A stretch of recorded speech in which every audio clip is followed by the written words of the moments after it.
Bonjour à toutes et à tous. D'abord, je suis ravie d'être ici au Canada et puis très honorée d'ouvrir le bal en quelque sorte. Ravie aussi que mon livre ait suscité dès sa parution l'intérêt de l'UQAM, puisque j'ai été sollicitée, je crois, une semaine après sa sortie. Et donc, en fait, l'hypothèse de ce livre, c'est que le mythe viriliste dont vous venez de parler ne constitue pas seulement une oppression de l'homme sur la femme, ça c'est une thématique bien connue qu'il a servi à justifier, théoriser l'administration, à administrer la relégation domestique des femmes et leur minoration historique. Ça, ce sont des choses qui sont relativement bien connues, mais que ce mythe viriliste constitue aussi une forme de piège pour l'homme lui-même. C'est pour ça que le sous-titre du livre, c'est donc le mythe de la virilité, un piège pour les deux sexes. Parce qu'en effet, quel est le postulat de base de ce mythe viriliste? C'est rien d'autre que l'idée de hiérarchie des sexes. Donc l'idée de la supériorité essentielle, ontologique, du masculin sur le féminin. Or, ce qui est pernicieux, ce qui est de nature aussi à piéger l'homme lui-même, c'est que cette supériorité masculine n'est pas seulement fondée sur l'idée de puissance et de force, mais également sur le concept de maîtrise. Et je voudrais montrer que l'articulation des concepts de maîtrise et de puissance ne vont pas du tout de soi, et que là réside une partie du problème masculin. Alors, petit rappel, à partir d'Aristote, on sait que toute la médecine antique puis médiévale, et ça va laisser des traces jusque dans la médecine du 19e, va théoriser l'idée de la hiérarchie des fluides, donc une supériorité ontologique du masculin qui serait ancrée dans la nature, dans une différence naturelle. Et donc cette idée de hiérarchie des fluides signifie que la femme, en fait, a un rapport passif à ces fluides, notamment elle perd son sang dans ses menstruations, mais dans cette perte de sang, elle ne sait jamais quand les règles arrivent, combien de temps elles durent, si elles vont faire mal, etc. Et puis après, pendant les grossesses, elle ne sait pas quand les règles s'arrêtent, et puis quand elles reprennent au retour de couche, et puis quand elles s'arrêtent enfin à la ménopause. Bref, la femme est comme en quelque sorte soumise à ses propres flux, donc on en déduit que si elle est soumise à elle-même, elle ne peut que se soumettre, qu'elle est donc naturellement destinée à se soumettre. Elle ne se gouverne pas, donc elle ne peut pas gouverner. Et puis, par opposition, on a une figure masculine qui, elle, domine, maîtrise. L'homme, lui, maîtrise ses fluides. Il a un rapport actif à ses fluides. Alors d'abord, le sang. Eh bien, la femme donc ne maîtrise pas son sang, elle ne contrôle, comme je l'ai dit, ni le flux, ni la durée, ni rien, elle est soumise. L'homme, lui, au contraire, il ne perd pas son sang. Aristote nous dit qu'il le cuit, mais bon, n'allons pas jusque-là. En tout cas, il le verse à la guerre, il donne son sang, il verse le sang. Autrement dit, lui, il a un sang glorieux, là où la femme a un sang impur. Et surtout, il maîtrise. Aristote nous dit aussi, l'homme maîtrise ses émissions séminales, tandis que la femme, elle est soumise, comme je l'ai dit, mais pas seulement à son sang. Elle ne maîtrise ni ses larmes, ni ses émotions, ni ses désirs. Et il faut se souvenir que, à l'origine de la civilisation, c'est la femme qui est pensée comme ayant des désirs sexuels inextinguibles, et non pas l'homme. Donc c'est l'idée que la prédation sexuelle, originellement, c'est la femme. C'est la femme qui est décrite dans la mythologie, qu'on prenne Pandore, Cassandre, Ève, Lilith. C'est toujours la femme qui est coupable, souvent décrite, comme on le verra avec les sorcières, comme une fornicatrice démoniaque, une prédatrice insatiable, diabolique. Et donc ce qui justifie aussi la peur des femmes et la terreur même des femmes, cette idée d'une femme funeste et dangereuse. Donc par opposition à cette femme, il faut bien comprendre que donc, les deux figures sont dialectiquement opposées. L'homme, lui, c'est celui qui dompte, qui décide, qui domine, qui gouverne, alors que la femme, elle, est soumise à elle-même. Mais ce devoir de maîtrise a évidemment des effets pervers pour l'homme, comme nous allons le voir. Et mon hypothèse, c'est que cette injonction à la puissance et à la maîtrise traduit évidemment surtout une peur de l'impuissance voire une haine de l'impuissance, et on peut même se demander si, au fond, des conduites les plus agressivement viriles, il n'y aurait pas davantage que la passion de la victoire, qu'elle soit guerrière, sportive, militaire, évidemment sexuelle, il n'y aurait pas d'abord et avant tout la hantise primordiale de la défaite.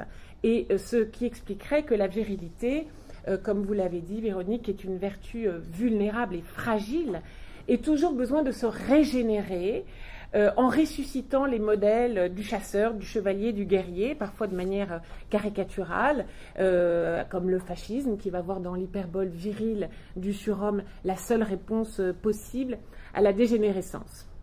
Alors évidemment, ce sujet puissance et impuissance est immense et j'ai assez peu de temps pour le traiter.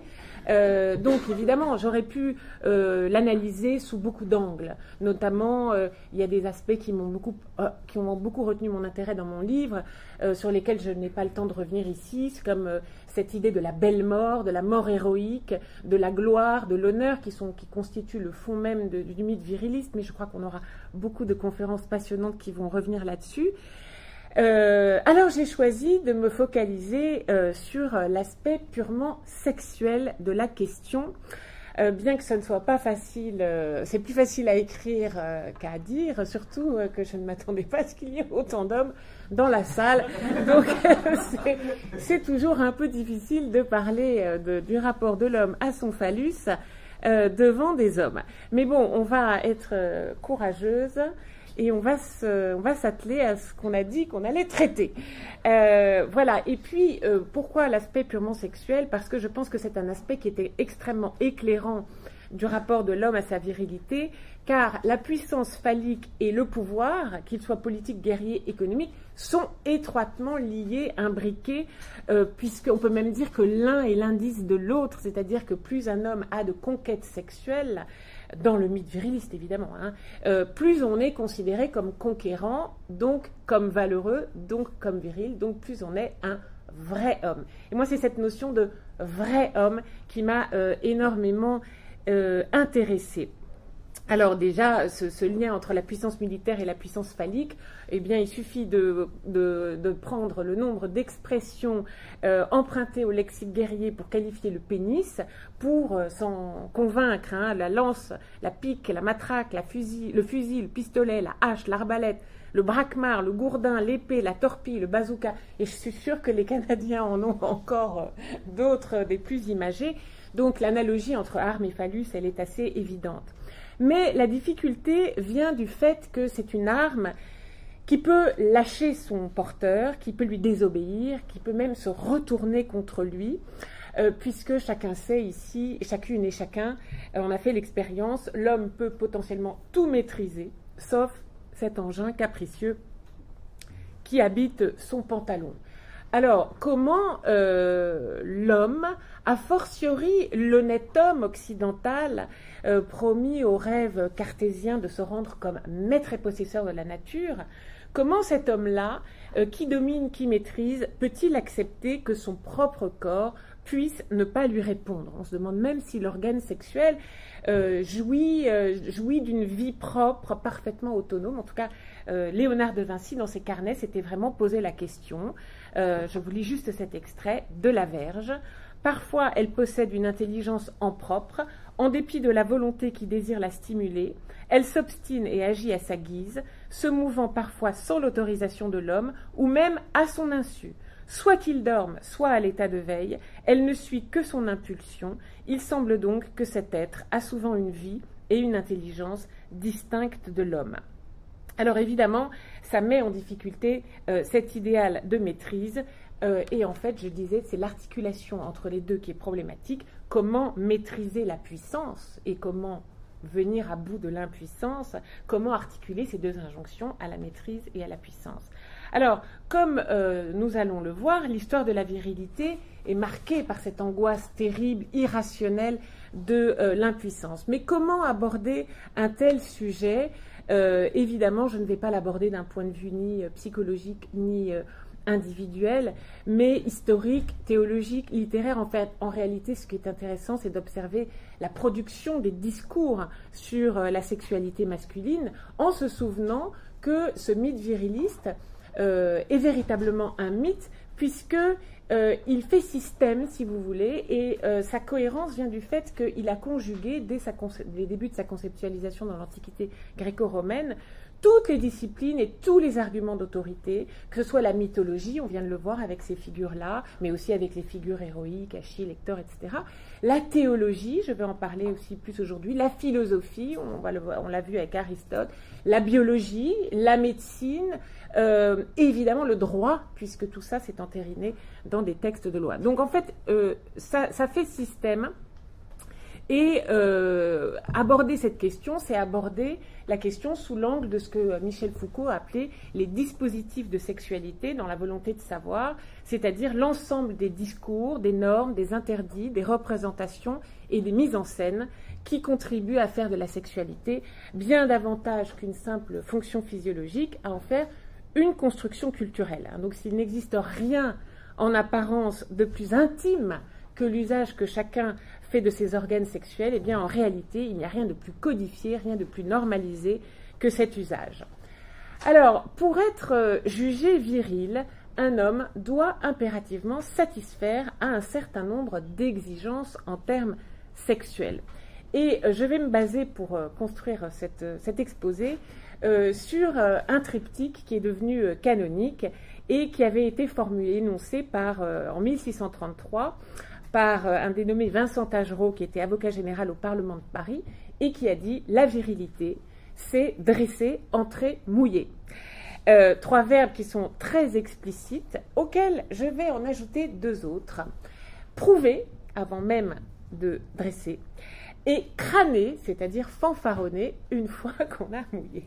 C'est-à-dire qu'en réalité, la virilité, c'est donc prouver, dresser, entrer, mouiller, crâner, c'est-à-dire la preuve, l'érection, l'intromission, l'émission et la vantardise. Alors, je répète évidemment il ne s'agit pas de parler des hommes en général, mais de la construction d'un idéal normatif de virilité. Je précise ça parce qu'il y a une grande majorité d'hommes ici. Et donc, vous avez bien fait de distinguer masculinité et virilité. Dans mon esprit, c'est très clair. La masculinité, c'est le fait biologique d'être un homme. Il y a autant de masculinité qu'il y a de façon d'habiter le masculin, si vous voulez. La virilité, c'est l'idéal normatif, prescriptif. Et c'est évidemment à ça que je fais référence et pas à la sexualité individuelle des uns et des autres. Alors, commençons par la preuve. Prouver. L'injonction à la preuve sexuelle, c'est donc le premier impératif. Il s'agit de prouver que l'on présente des organes sexuels en bonne et due forme. Et dans cette injonction à la preuve, eh bien, il y a une place toute particulière qui est accordée aux testicules, dont le mot dérive de testis, qui signifie témoin. Et donc, les testicules attestent la virilité de leur porteur. Donc, leur présence va témoigner objectivement, indubitablement, indiscutablement, qu'on a bien là affaire à un homme. Et pendant des siècles, je rappelle que chez les Égyptiens, les Hébreux, les Sémites, les Arabes, les Romains, les hommes s'empoignaient par les testicules lorsqu'ils prêtaient serment. Donc il y avait une certaine sorte de serment génital, et rappelons quand même, ce n'est pas anodin, que les premières civilisations avaient fait donc des gonades mâles le fondement même du droit coutumier. Et puis Galien, qui est le grand médecin de l'Antiquité gréco-romaine, après Hippocrate, lui va dire les testicules sont la partie la plus noble du corps masculin et même, dit-il, elles sont par-dessus le cœur.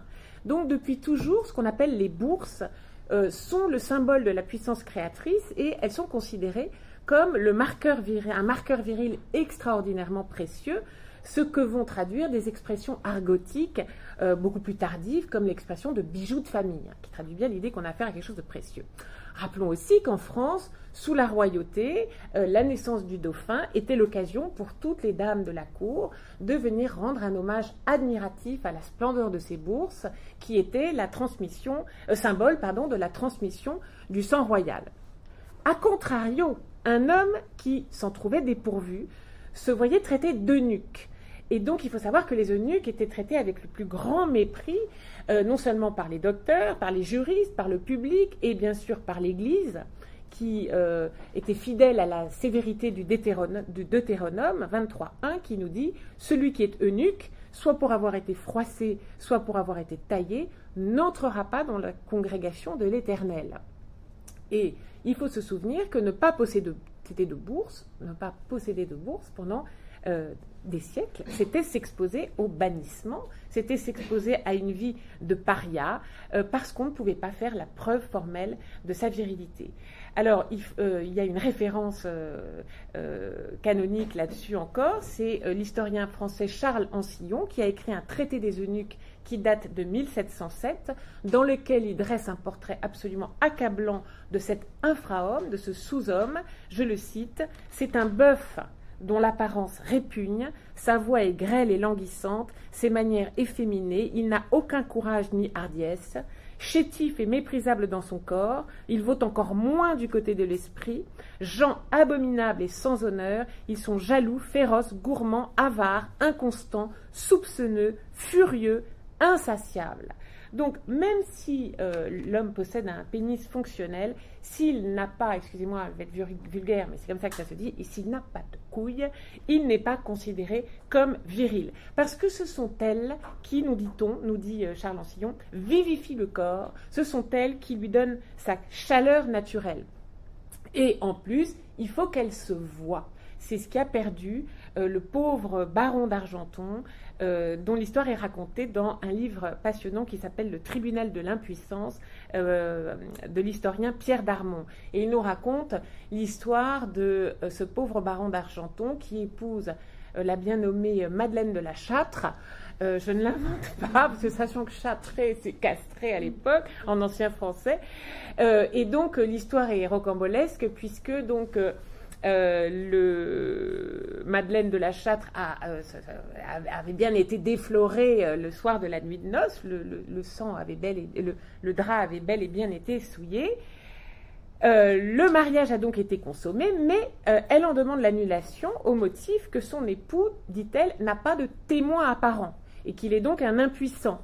Et donc là, ça relève du juge ecclésiastique de Sens qui ordonne l'inspection des parties génitales du baron, qui révèle effectivement qu'il n'a pas de témoin extérieurement.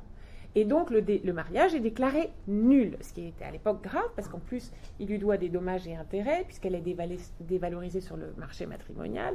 Donc c'est une affaire assez grave, dont il ne se remet pas, il fait appel, ça va jusqu'au primat de Lyon, qui confirme la sentence. Il remonte jusqu'au pape, qui lui-même confirme et il proteste, mais je ne suis point châtré, j'ai de la barbe au menton, ma voix n'est point grêle, je suis fort, je suis viril, rien à faire, personne ne veut admettre que ces testicules soient, comme il le dit, cachés au-dedans, et la sentence est confirmée. Or, l'histoire a voulu que 3 ans après, une autopsie est réalisée sur son corps, et là, on révèle qu'il avait effectivement des témoins cachés au-dedans, comme on dit. Et là, il a été déclaré puissant à titre posthume. C'est assez amusant. Vous voyez jusqu'où ça pouvait aller.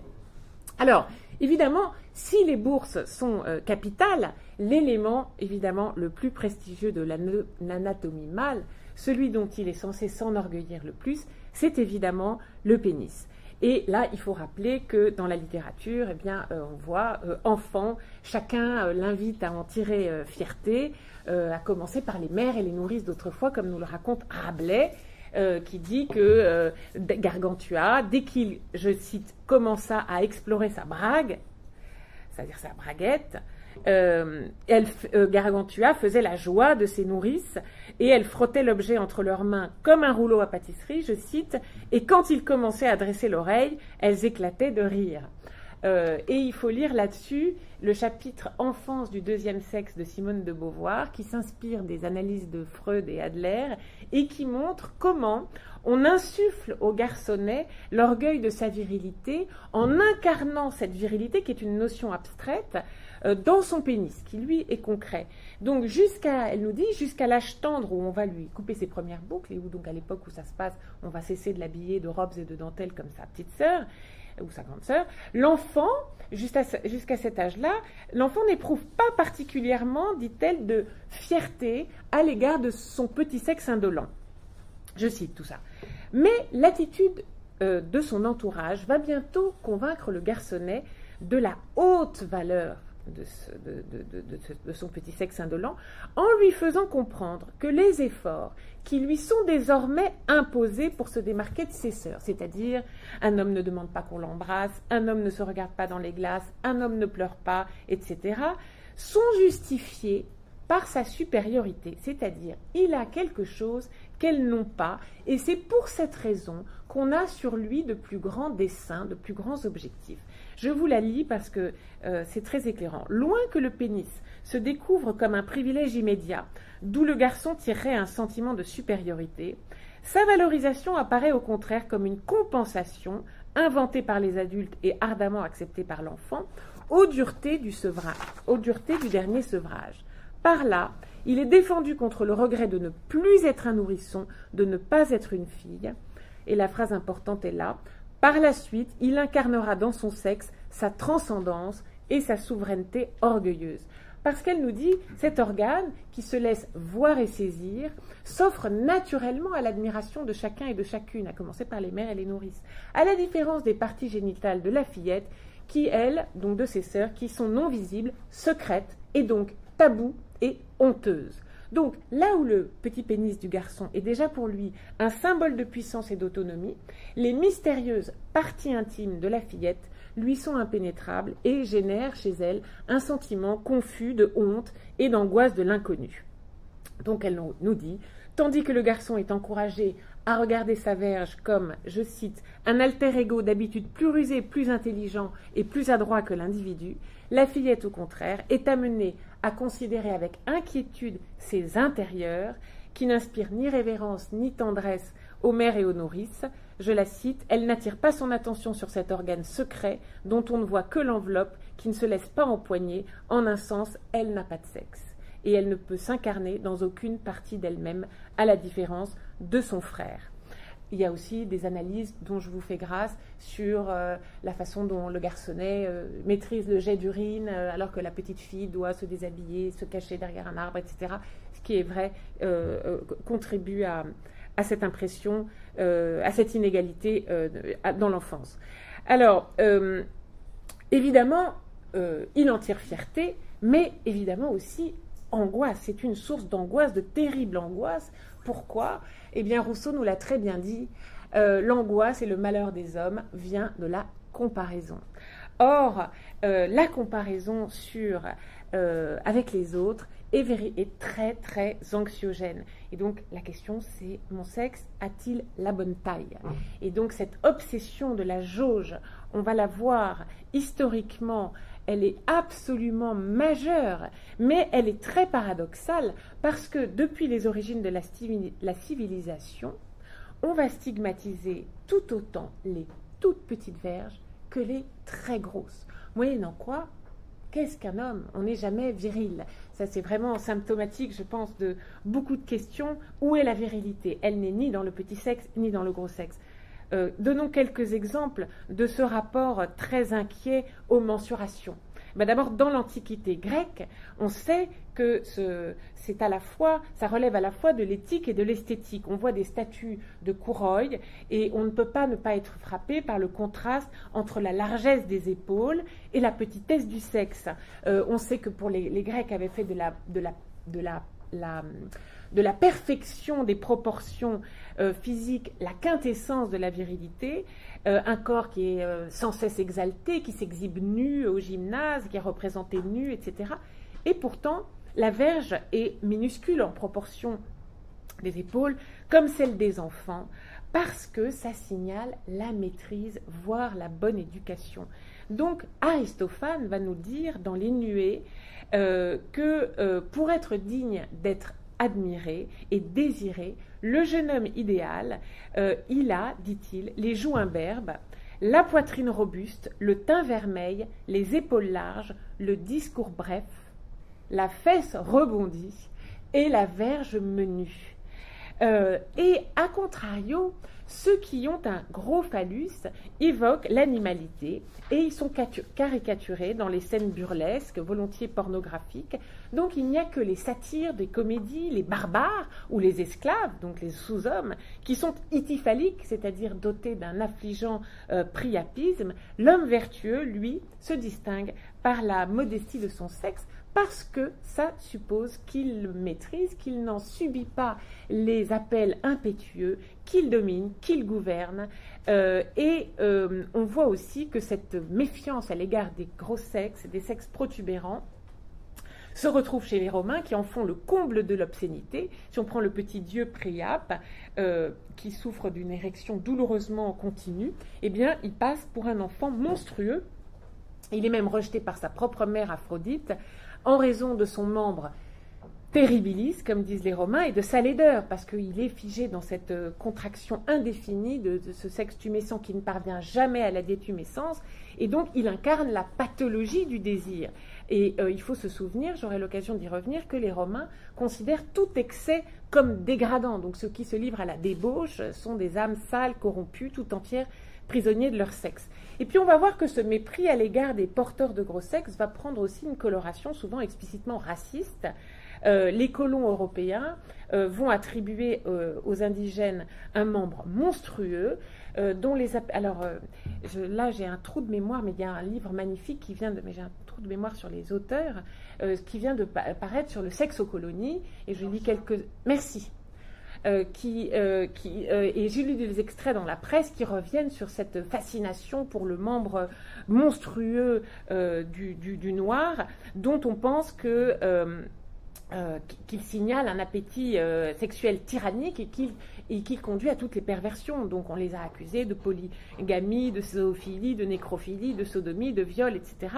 Donc l'hypertrophie de l'organe des nègres, entre guillemets, des arabes, des ouvriers et des domestiques aussi, est reconnu comme l'indice majeur de leur bestialité. Donc, tous les inférieurs ont un énorme sexe. Oui, le problème, c'est que ils ont aussi tous les inférieurs sont aussi décrits avec des petits sexes, tout petits sexes, et donc à la même époque où on stigmatise notamment au 19e le sexe hypertrophié des Noirs, eh bien on va stigmatiser aussi le sexe minuscule et hypotrophié des délinquants de la métropole, dont on dit que les prisonniers ont un sexe atrophié. Tout ça je l'ai tiré de l'histoire de la virilité de Corbin, Courtine et Vigarello, qui dit que donc ils sont affligés d'un sexe atrophié, ridiculement court, signe, je cite, d'une dégénérescence criminogène. Donc, comment expliquer qu'on a à la fois une fascination, une répulsion pour les petits sexes avec une fascination pour les sexes énormes, dont va témoigner la littérature érotique européenne, avec le fantasme du sexe faramineux, tout ce fatras de superbes vites, de splendides bâtons de la littérature érotique puis pornographique. Donc comment comprendre cette contradiction entre la prédilection pour les petits organes et la fascination pour les énormes? Eh bien, il suffit peut-être de rappeler d'abord que les humains ont une fâcheuse propension à dénigrer ce qu'ils jalousent en secret, mais c'est aussi probablement parce que le sexe de l'homme n'a pas une taille constante et que son agrandissement est lié à un processus qui implique la puissance et la maîtrise, puisqu'il est lié au processus de l'érection. Or, évidemment, en réalité, ce que l'homme redoute par-dessus tout, c'est l'impuissance qui va évidemment se manifester au premier chef par la désolante obstination du sexe à rester petit. Alors, c'est évidemment, ça m'amène à mon deuxième point, s'il est impératif pour l'homme donc de prouver qu'il est convenablement équipé, eh bien, il va surtout maintenant falloir prouver, toujours dans les discours, que cet appareillage fonctionne, autrement dit qu'il est capable de dresser. Donc, j'en arrive à mon deuxième point, dresser, le devoir d'érection. Et là, il faut rappeler quand même que si les hommes s'étaient contentés d'avoir un pénis, c'est-à-dire un sexe biologique, eh bien, ils se seraient peut-être accommodés des dysfonctionnements passagers, occasionnels de cet organe, puisque tous nos organes fonctionnent de manière imparfaite. Donc on aurait pu imaginer que ça ne soit pas plus grave qu'un petit rhume ou qu'une mauvaise digestion. Le problème, c'est qu'ils ont fait du pénis un phallus, c'est-à-dire un sexe symbole de puissance, et ils ont fait de l'érection la manifestation, l'expression la plus manifeste de cette puissance. Et donc, l'idéologie de la suprématie phallique va transformer cet organe le fiasco en déroute humiliante, en cataclysme symbolique, en blessure narcissique, en indignité, si bien qu'on peut parler d'un véritable complexe d'impuissance. L'individu qui est incapable de maîtrise, qui est inapte à la possession, il va carrément déchoir de son statut d'homme et vivre un effondrement de tout son être. Et donc, ce qui est important, c'est de voir ici que s'il est question de honte, c'est qu'il y a donc un devoir d'érection dont dépend la virilité du mâle. Elle dépend donc de cette capacité à remplir son devoir, à se montrer capable. Et là, encore une fois, c'est une analogie avec le pouvoir dans son ensemble. Il faut qu'il se montre capable d'expansion, de dilatation, d'augmentation, d'agrandissement. Et donc, à tel point qu'on peut vraiment dire que l'érection, c'est l'épreuve de la vérité, à tel point qu'on peut dire... Et j'avais trouvé cette expression dans la Fabrique des garçons, je crois, de Nadine Folconet. Je bande, donc je suis. Et en Occident, c'est de Rome que va nous venir cette terreur du sexe qui ne dresse pas. Et comme l'a montré Paul Venn, effectivement, c'est à Rome qu'on va voir que les droits de la conscience publique sur la conduite individuelle sont très marqués. Donc il y a une importance très forte donnée au contrôle social sur la vie sexuelle des citoyens. Donc c'est un univers de sociabilité permanente où sur le forum tout le monde s'observe, se juge, etc.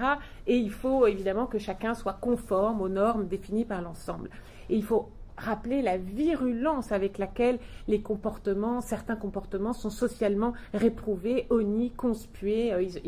Ils ont toutes sortes d'insultes très crues, très obscènes. La rumeur fait et défait les réputations, etc. Et donc, il y a véritablement une obsession à l'idée d'être jugé impotent. Et là, il faut lire le livre de Pascal Quignard qui s'appelle « Le sexe et l'effroi » où il décrit bien, donc, et je le cite ici, « Un homme, homo, n'est homme vir, que quand il est en érection ». Et il nous parle de la terreur liée à ce qu'ils appelaient l'impotentia, soudaine, involontaire, ensorcelée, considérée comme démoniaque par les Romains.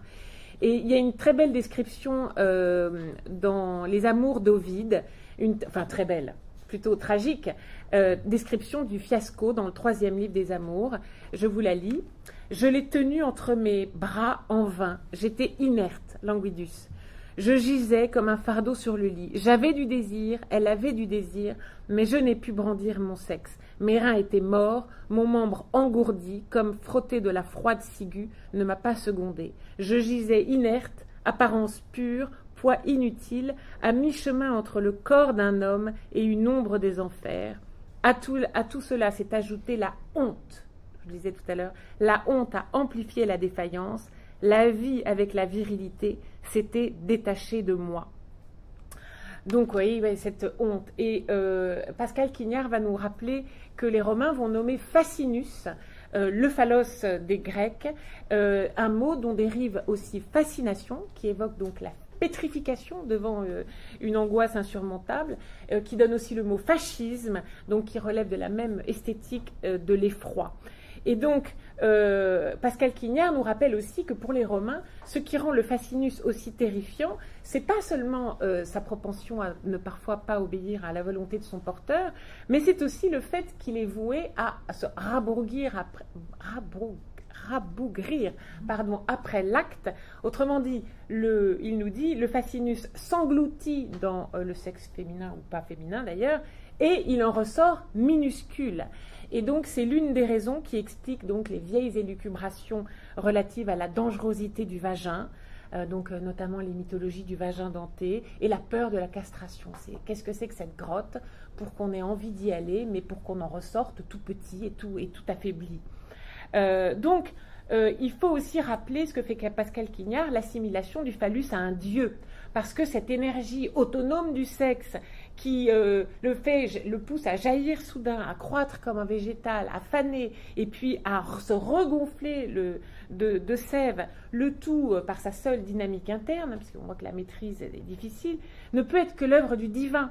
Donc il faut rappeler que les gardiennes, les Vestales, gardiennes du temple et fétiches du peuple romain, elles vénéraient un sexe d'homme érigé, hein, et que les Romains étaient très superstitieux. Ils avaient toutes sortes d'amulettes, de colliers, de pendeloques de forme priapique. Ils mangeaient des gâteaux phalliques pendant les fêtes pour implorer les dieux de leur donner la vigueur. Et il n'y avait pas de pire insulte que se faire traiter de mollis, c'est-à-dire de mou, parce que, évidemment, ici, l'érection traduit bien plus que la seule énergie sexuelle. Elle traduit et elle révèle la noblesse morale de l'homme viril. Et donc cette dimension morale très importante, elle va devenir même spirituelle avec la théologie chrétienne, puisqu'à partir d'Augustin, la défaillance va être considérée comme une punition divine. Je me réfère à la Cité de Dieu, où donc l'évêque Augustin d'Hippone, dont on sait à quel point il est influent sur la théologie chrétienne, eh bien, il va répondre à cette question qui agite les humains depuis le début de l'humanité. Pourquoi est-ce si difficile de gouverner son phallus? Eh bien, Augustin, lui, il a la réponse. Il dit, eh bien, les caprices de l'érection sont tout simplement la conséquence de la chute. Adam a refusé d'obéir à Dieu. Eh bien, désormais, sa punition, c'est que son sexe refusera de lui obéir. Donc, à partir de maintenant, il nous dit, dans le Jardin d'Éden, je le cite, « La concupiscence ne faisait pas mouvoir ses membres contre le consentement dans la volonté. Il ressentait à son gré l'émotion charnelle, mais à partir et après le péché originel, tantôt il sera importuné malgré lui par les turpitudes de son membre, tantôt à l'inverse, il restera glacé, tandis que son âme est tout en feu. » Donc, il s'agit là d'une sanction divine, infligée aux hommes pour les punir de leur intempérance. Il dit, si seulement Adam avait écouté les avertissements divins, eh bien, il nous dit, les hommes n'auraient pas hérité de cette malédiction ancestrale. Et nous dit saint Augustin, les parties destinées à la génération auraient été mues, comme les autres membres, par le seul commandement de la volonté. Mais il a péché et il a emmené toute l'humanité dans les sortilèges d'un éros diabolique, démoniaque et incontrôlable. Donc ce caractère spirituellement fautif de la panne érectile, il faut le rappeler parce qu'il explique le rôle majeur qu'a joué l'Église dans le tribunal de l'impuissance. Tribunal de l'impuissance, j'en ai un petit peu parlé tout à l'heure avec l'histoire de Madeleine de la Châtre, qui était très actif en France au XVIe et au XVIIe siècle. Et donc là, c'est un livre de l'historien Pierre Darmon qui m'a servi de base, qui s'appelle d'ailleurs Le tribunal de l'impuissance, virilité et défaillance dans l'ancienne France. Et donc là, il nous montre dans ce livre intéressant que l'Église prend l'initiative, déclenche le processus de culpabilisation et s'impose comme médiateur idéologique. C'est très important parce que l'injonction à la virilité est une ordonnance divine. Même les clercs y sont soumis alors même que leur membre est voué à l'inaction. Je vais revenir sur les clercs en conclusion. Donc, un époux doit honorer sa femme. Le cas échéant, il viole le sacrement du mariage. Et c'est intéressant de voir que l'institution matrimoniale s'accommode parfaitement de la désunion des cœurs. Ce n'est pas le problème du mariage. En revanche, la désunion des corps est inacceptable. L'union des chairs, copula carnalis, doit se faire. Le mariage doit être consommé. Le devoir conjugal doit être accompli. Donc, ce tribunal de l'impuissance, il faut savoir qu'il était redoutable. Il y avait notamment une épreuve qui s'appelait l'épreuve du congrès et dans laquelle on pouvait demander à un homme, forcer un homme de faire la preuve de la, je cite, tension élastique de son membre, donc de sa capacité à dresser, devant 5 médecins et 5 matrones. Donc vous imaginez le contexte comme c'est favorable pour s'en montrer capable. Mais s'il s'en montrait incapable, eh bien il était déchu de son statut viril, calomnié, traité en sacrilège, voire en meurtrier. Et donc Pierre Darmon en conclut que ces procès en impuissance ne révèlent rien d'autre que la terrible angoisse de castration dont souffrent les juges, qui s'érigent en pourfendeurs zélés de l'impuissant pour donner des gages de leur propre conformité aux normes sexuelles homologuées, c'est-à-dire de leur propre puissance. Donc là, l'action en justice prend la forme de ce qu'il appelle un sacrifice païen, donc au cours duquel le juge, c'est-à-dire le sacrificateur, va se décharger de ses névroses sur ses victimes, le tout dans une atmosphère de grande kermesse voyeuriste. Donc, honte à l'impuissant, hein, parce que c'est un être qui, c'est pas un petit problème organique, c'est vraiment un être malfaisant, lâche, pusillanime, alors qu'évidemment les puissants, eux, sont considérés comme bienfaisants, courageux et énergiques. Donc c'est aussi à cette époque-là qu'on voit apparaître la braguette, cette mode de la braguette copieusement rembourrée, assortie de pierres précieuses, de rubans, dans laquelle parfois les gentilshommes cachaient des sucreries à offrir toutes chaudes à leur je n'invente rien, hein, il y a un livre d'ailleurs sur la braguette, Colette Gouvion et Kadira Aglan. Braguette, une histoire des mœurs et du vêtement. Très intéressant. Donc, on va voir aussi la littérature, hein, qui nous parle il y a un engouement littéraire pour les scènes de fiasco. Il y a chez Stendhal, il y a Armance, il y a l'épisode du Téton-Borgne de Giulietta. C'est pas à des grands lettrés comme vous que je vais le rappeler. Chez Montaigne, l'obsession du membre inobédient.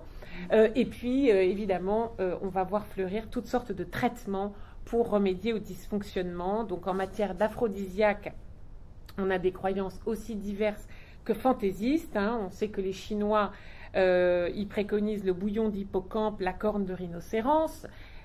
Les Européens s'injectaient un composé de testicules de chien ou de cochon d'Inde quand ils ne recouraient pas carrément à la xénotransplantation en se faisant greffer des testicules de chimpanzés, de boucs ou encore de babouins. Des superstitions comme les Romains qui en venaient parfois à manger leurs excréments, les élisabéthains à uriner à travers l'alliance de leur épouse ou même dans la serrure de l'église le jour du mariage. Vous voyez à quel point ça rendait fou. Et au 19e, c'est la médecine qui va s'emparer de la question de l'érection et qui va mettre au point toutes sortes d'appareillages orthopédiques très élaborés en prescrivant aux malades considérés comme malades, donc des lits électriques, des vapeurs chaudes, des règles diététiques, etc. Et puis au XXe siècle, on sait qu'il y a des nouveaux traitements hormonaux et toute une pharmacopée aphrodisiaque jusqu'à l'invention du Viagra qui est le médicament le plus commercialisé de l'histoire pour ses propriétés de dilatation des vaisseaux sanguins péniens. Donc ça révèle à quel point c'est une angoisse majeure.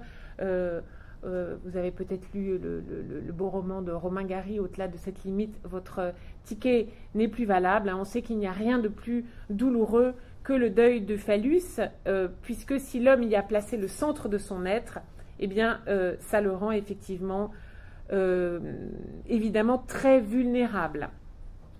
Alors, ce n'est pas tout. Hein. S'il faut prouver et dresser, eh bien, il faut aussi entrer.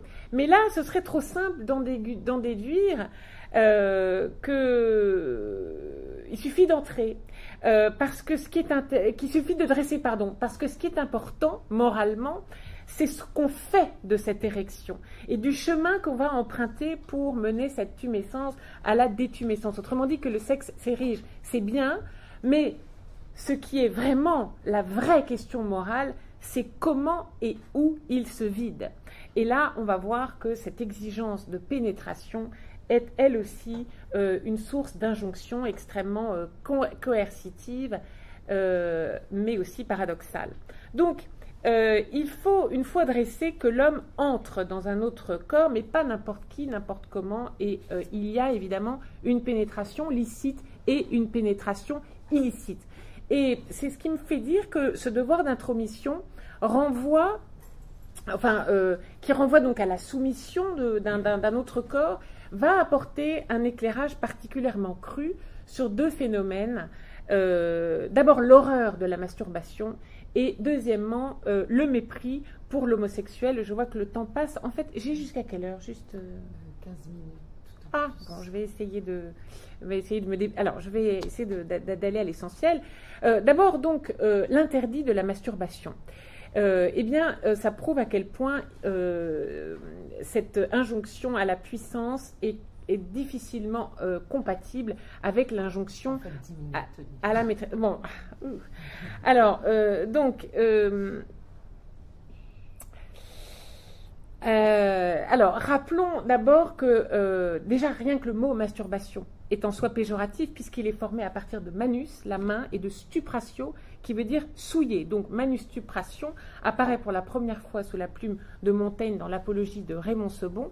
Et il faut juste rappeler que ce geste n'a pas toujours été dévalorisé, parce que chez les Grecs et les Romains, ils le jugeaient peut-être peu viril, mais en tout cas, tant qu'on le faisait en privé, ça ne posait pas de problème. Ce qui a été reproché à Diogène le Cynique, c'est pas tellement de s'être livré à l'auto-érotisme que de l'avoir fait publiquement. Il disait si seulement on pouvait chasser la faim en se frottant l'estomac. Mais c'est ce passage de la Genèse sur le crime d'Onan, le second fils de Judas, qui va entraîner cette condamnation morale. Donc je n'ai pas le temps de rappeler l'épisode du deuxième fils de Judas, mais en réalité, il y a quand même toute une interrogation sur la question de savoir si ce qui est condamné, c'est le fait d'avoir versé à terre ou donc de s'être livré à l'auto-érotisme, donc de s'être satisfait manuellement, d'avoir recherché le plaisir solitaire, ou plus simplement de s'être livré à un coït non fécondant, c'est-à-dire la dimension de la contraception. Et donc, effectivement, au départ, les théologiens ont dit qu'il s'agissait essentiellement... Ah, j'ai du mal à résumer. Donc, en fait, si on inscrit la faute de Nantes dans le registre du coitus interruptus, on déplace la faute, on ne la dégage pas complètement de la culpabilité du plaisir, mais on la recentre sur la culpabilité de la contraception. Et c'est à partir des Lumières qu'on va voir qu'il va y avoir la masturbation va devenir véritablement une névrose obsessionnelle généralisée, un traumatisme collectif. Et donc, ce que va inventer la modernité du 19e, c'est que la masturbation n'est pas seulement un crime religieux, parce que ce péché de mollesse, il pouvait être d'abord expiable pour le croyant, et puis il était complètement indifférent à l'athée, mais au 19e siècle, ce qu'on invente, c'est que c'est un suicide physique. Et là, il y a notamment un livre qui s'appelle Onania d'un charlatan londonien qui a décrit le sous-titre de son livre Onania ou l'odieux péché de la masturbation et toutes ses conséquences affreuses pour les deux sexes. Qui aura un retentissement absolument gigantesque jusqu'à l'apparition du l'ouvrage de Samuel Tissot, le médecin suisse Samuel Tissot, qui sont traités sur l'onanisme, dissertation physique sur les maladies physiques produites par la masturbation. Et donc là, il nous décrit quelque chose d'absolument apocalyptique, donc des excroissances charnues, des pustules suppurantes. Et donc, il nous explique que ce geste funeste, ça revient tout le temps dans ce texte, est accusé de tous les maux, altérer les fonctions organiques, tarir les humeurs, dessécher les corps, corrompre l'âme, les pires infirmités, la dépression, la surdité, l'anémie, la folie, la paralysie, etc., etc. Et donc, on va voir que la panique de ce qu'on appelle la spermatorée va bientôt gagner les philosophes. L'encyclopédie va rajouter un article intitulé Manus Stupratio. Rousseau va critiquer. Voltaire, même qui réside à Lausanne, la ville de Samuel Tissot, va rajouter une entrée Onan à son dictionnaire philosophique. Et tous décrivent quelque chose d'absolument ravageur pour la santé. Il faut savoir qu'à ce moment-là, on rentre dans une véritable croisade anti-masturbatoire qui implique une surveillance extrêmement étroite des jeunes garçons et une répression très très sévère. Donc à l'époque, les garçons sont souvent en internat et on les surveille du soir au matin avec en plus des latrines dont on découpe le haut et le bas pour surveiller ce qui s'y passe. On les reconnaît à leur odeur de stupre, dit-on, et ils sont véritablement traqués et pieds surveillés. Et voilà. Et s'ils sont soupçonnés de se livrer à des actes honteux, eh bien, d'autopollution, ils sont renvoyés à leur famille. Et là, je ne peux pas résister à vous lire ce qu'on leur fait quand ils sont rendus à leur famille.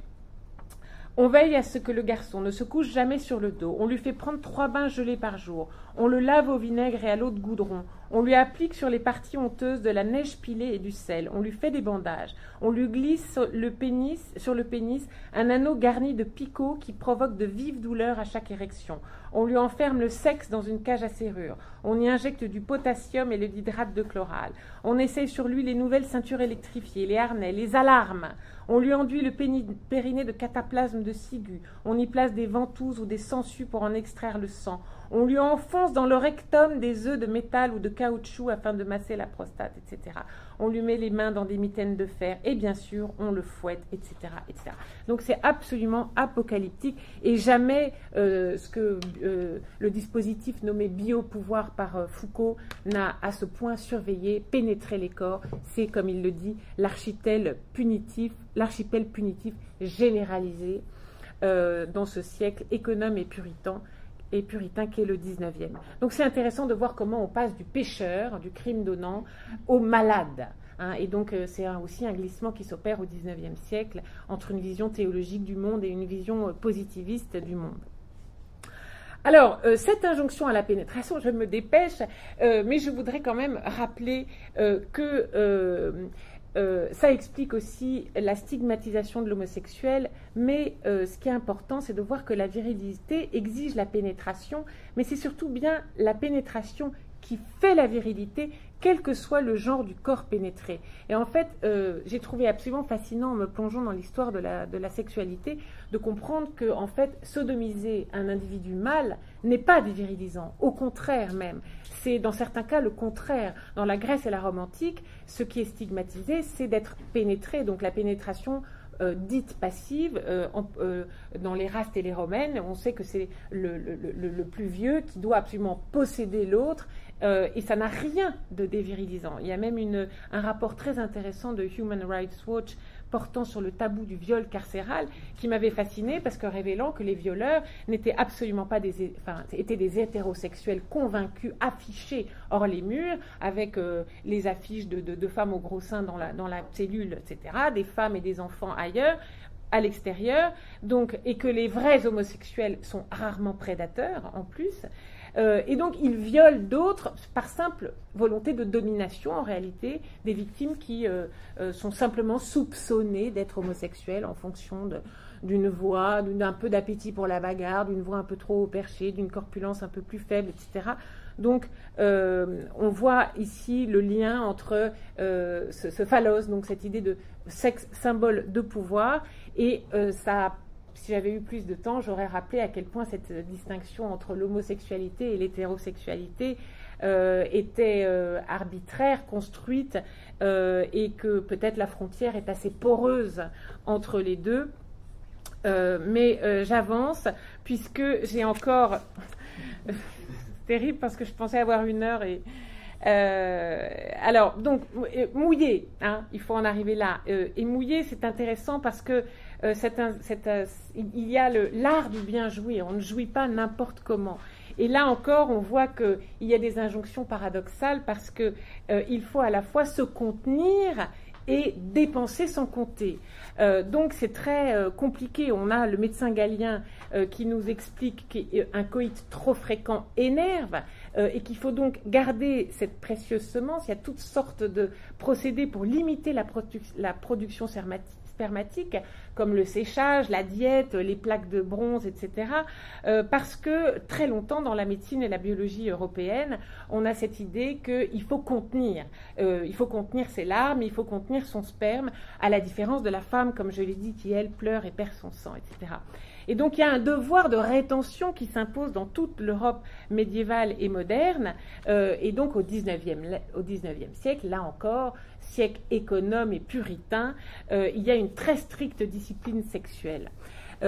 Donc, ne pas trop verser. Mais on va voir qu'il y a aussi une inversion inverse à la dépense et une fascination pour ce liquide précieux. Et il y a aussi un discours de glorification de l'éjaculation, puisqu'elle est le siège de l'audace, de la force, de la vigueur, de la générosité, du courage. Donc on voit que le XVIIIe siècle, et notamment dans la littérature, n'en finit pas de mettre en scène ce qu'on appelle les footeurs herculéens. Et donc, il y a cette idée que cette puissance humaine, cette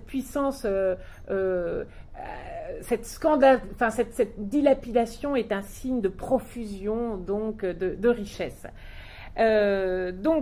Il y a un dernier point, je vais y arriver, un dernier point, c'est évidemment le crâné, donc la fanfaronnade masculine, et là c'est absolument décisif.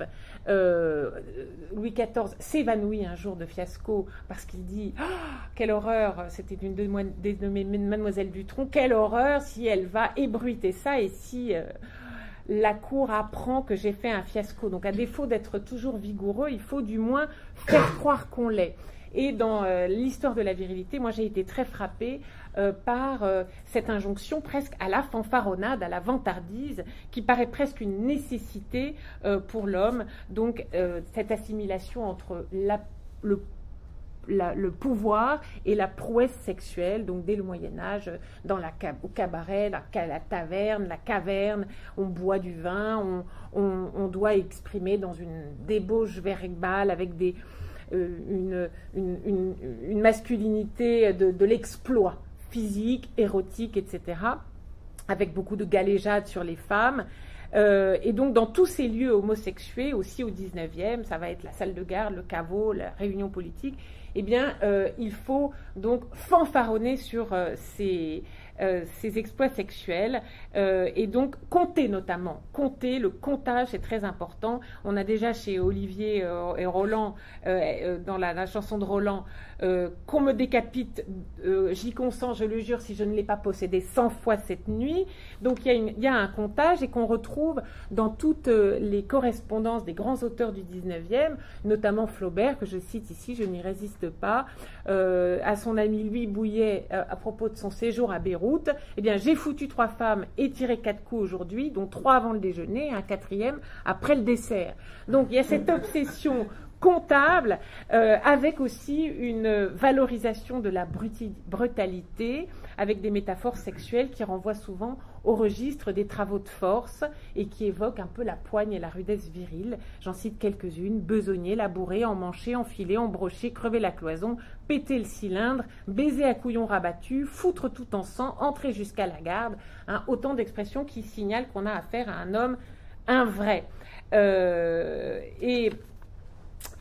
Évidemment, un mépris total pour le cocu, celui qui n'a pas réussi à satisfaire sa femme, à l'inverse, moqué. Je vous renvoie aux 49 façons d'être cocu de Charles Fourier, dont le cocu présomptif, le cocu porte-quenouille, le cocu goguenard, le cocu absorbé, le cocu propagandiste. C'est très très amusant et donc ça signale aussi honte à celui qui n'a pas fait de son sexe un outil de pouvoir. J'arrive enfin à ma conclusion. Est-ce que j'ai encore 2-3 minutes? Je vais conclure en disant qu'en fait, bon, on le voit, ces injonctions sont extrêmement coercitives. Elles sont coercitives, mais elles sont aussi très discriminatoires, puisqu'on voit, elles visent à éliminer, à bannir, à conspuer tout celui qui n'est pas porteur des marqueurs et des attributs virils. Et puis, ça révèle aussi toute cette ambiguïté et cette articulation problématique entre maîtrise et puissance. Et on la voit aussi, et je termine là-dessus, sur une dernière injonction dont je n'ai pas encore parlé, et qui est l'injonction à la sublimation, et c'est toute cette ambiguïté du concept de maîtrise, c'est-à-dire que depuis Platon, la conscience européenne va se convaincre aussi de la supériorité morale, de la sublimation des désirs. En réalité, la façon aussi d'être un vrai homme être un vrai homme, ça se prouve aussi dans la capacité de chacun à domestiquer, spiritualiser, sublimer la pulsion sexuelle. Et cette idée que seule l'ascèse ouvre la voie de la vérité, eh bien c'est évidemment Socrate qui se refuse à Alcibiade alors qu'ils sont tous les deux amoureux et qui l'invite à transcender la pulsion sexuelle pour la réorienter vers des désirs plus élevés. Et on sait que le platonisme va avoir une influence énorme sur la morale sexuelle romaine puis chrétienne, qui vont toutes deux lutter contre la débauche de l'instinct.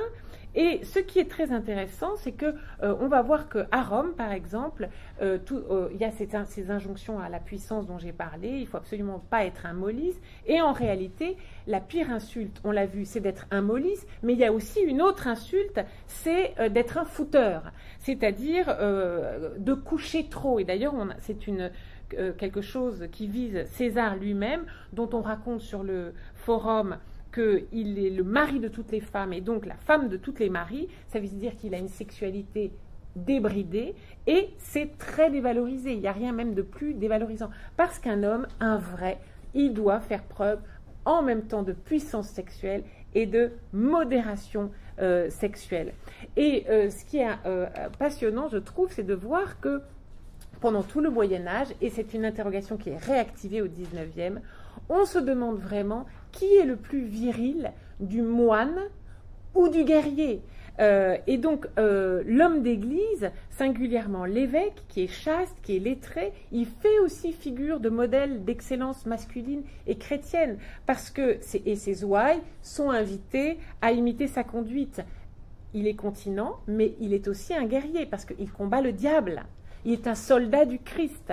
Hein, et donc, il présente une virilité, en quelque sorte, alternative.